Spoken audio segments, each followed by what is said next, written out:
I was recently asked how common it is for authors to secretly lurk inside their own online fandoms.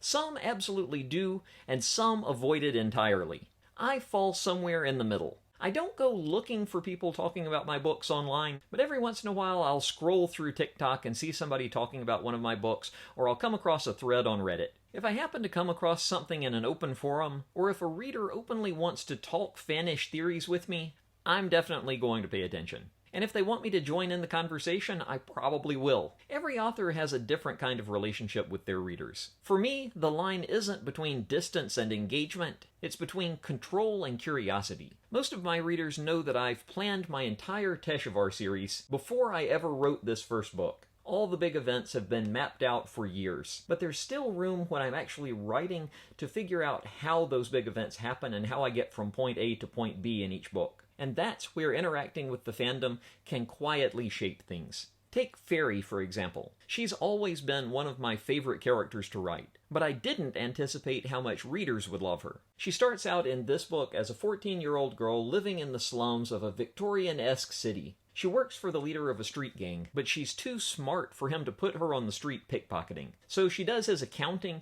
and basically helps coordinate the other urchins that he essentially controls. Her story starts there and then goes in some really interesting and surprising directions. She became a fan favorite among early readers even before AKITHAR'S Greatest Trick actually came out. Knowing that made me want to highlight her even more, and that's why she ended up in the prequel novella, The Gem of Tagath.